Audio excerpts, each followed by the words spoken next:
One of the biggest reasons people struggle to be heard isn't because they lack something to say. It's because they're unknowingly pushing others away with how they say it. There are common speaking habits that quietly sabotage our message, and unless we recognize them, we'll keep wondering why no one's listening. These aren't little slip-ups, they're traps. Sneaky, silent habits that rob our voice of its influence. There are 7 of them, and each one weakens the trust, connection, and attention we could be building. Let's start with gossip. When we speak poorly of someone who isn't present, we create an environment of distrust. Now, folks may lean in when gossip starts. Sure, it's like candy for the ears, but deep down they're wondering, what's this person saying about me when I'm not around? Gossip never builds relationships, it breaks them quietly and consistently. Then there's judging. Ever been in a conversation where you felt like you were under a microscope? You can't relax, can't be yourself, because you know someone's sizing you up. Speaking with a judgmental tone closes ears fast. People don't respond well to being evaluated, they respond to being understood. Negativity is another trap. We all know someone who can take the sunshine out of a blue sky. Every word that comes out is a complaint, a criticism, a dark cloud. That kind of talk wears people out. When everything is bad, nothing feels worth listening to. It doesn't draw people closer, it drives them away. Closely tied to that is complaining. Now, I know it's tempting. We like to vent, to let off steam.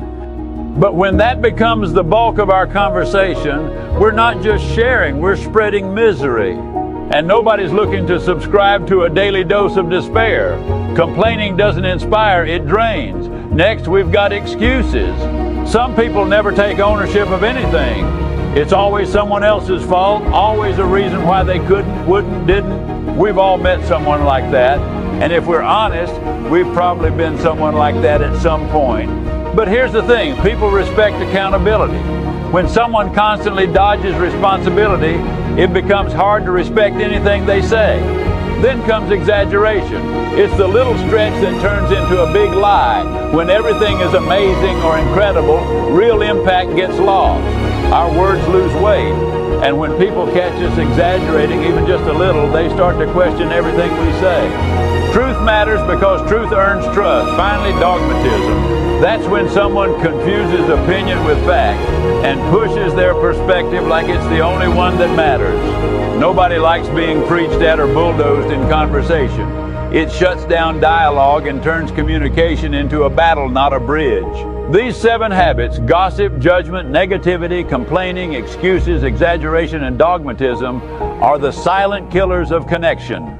If we can step away from them even just a little, we open the door to real listening, real impact, and real influence. If we want our words to matter, if we want people not just to hear us, but to really listen, then we've got to build our speaking on something solid.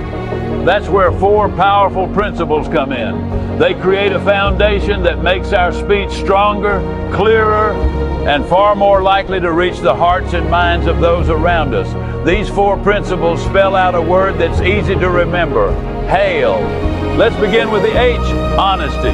Now, that doesn't mean blurting out every unfiltered thought that crosses your mind. It means speaking truthfully, clearly, and with sincerity. People want to hear the truth, but they want it delivered with care. It's about saying what's real, not rehearsed.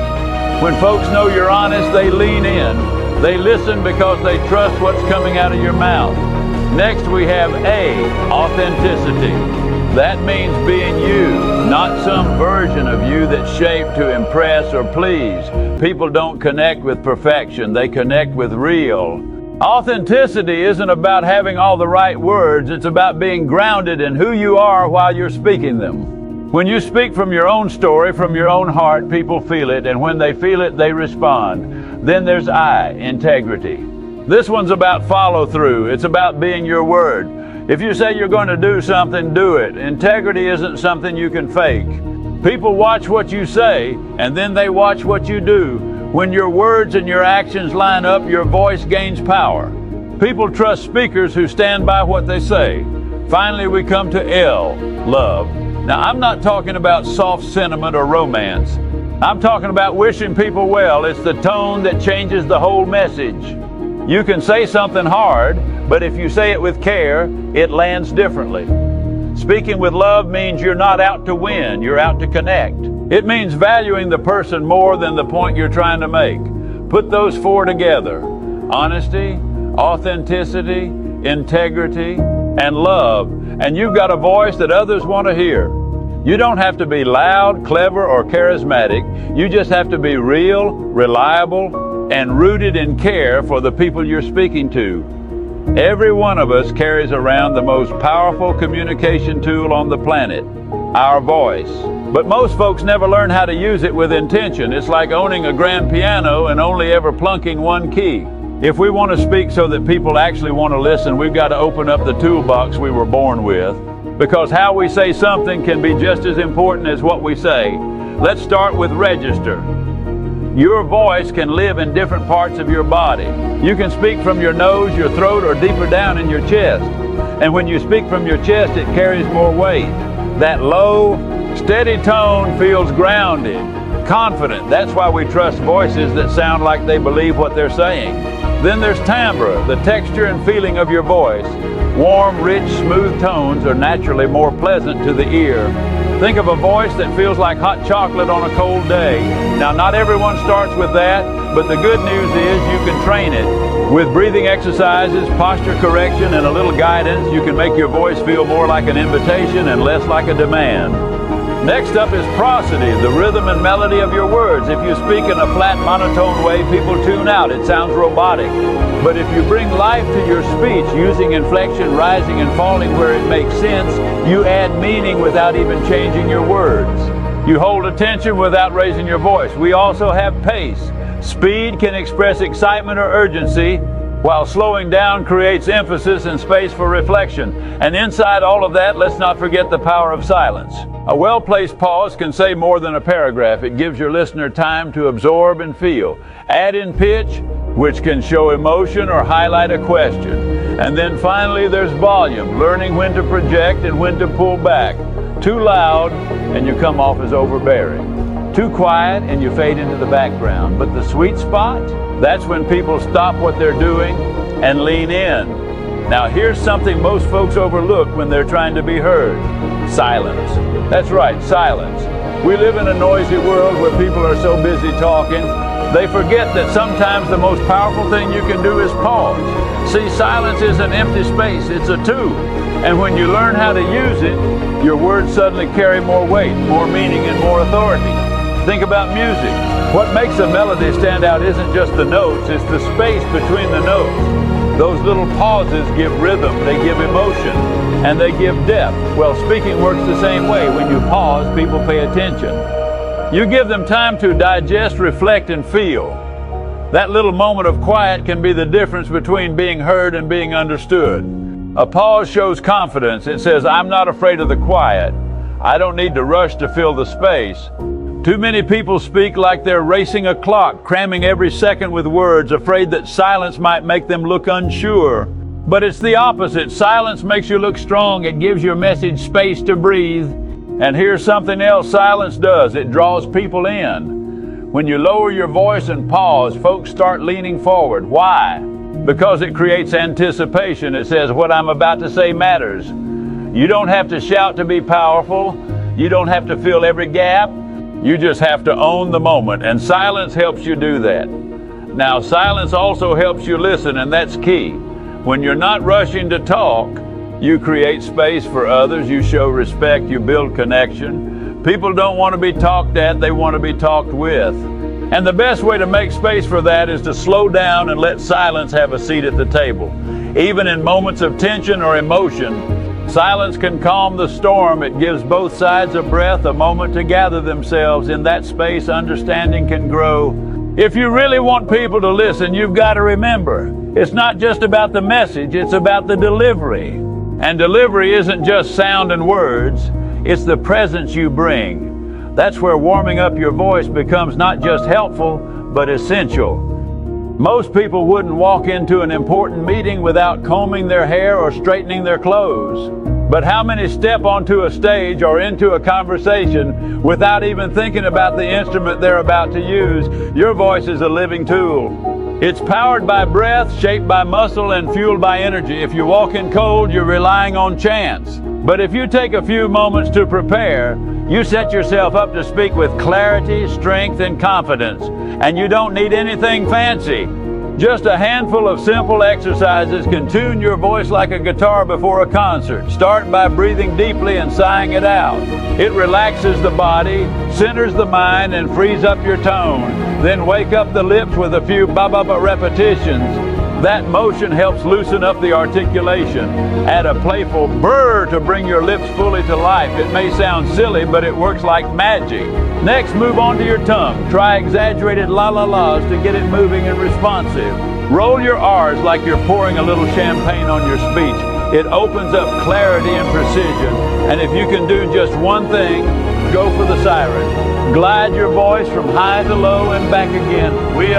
It smooths your vocal range and readies you for all the inflections you'll use. These few moments of preparation do more than just warm up your vocal cords. They remind you that your voice matters, that this moment of speaking is worth showing up for. You'll step into the conversation or the presentation not just sounding better, but feeling better.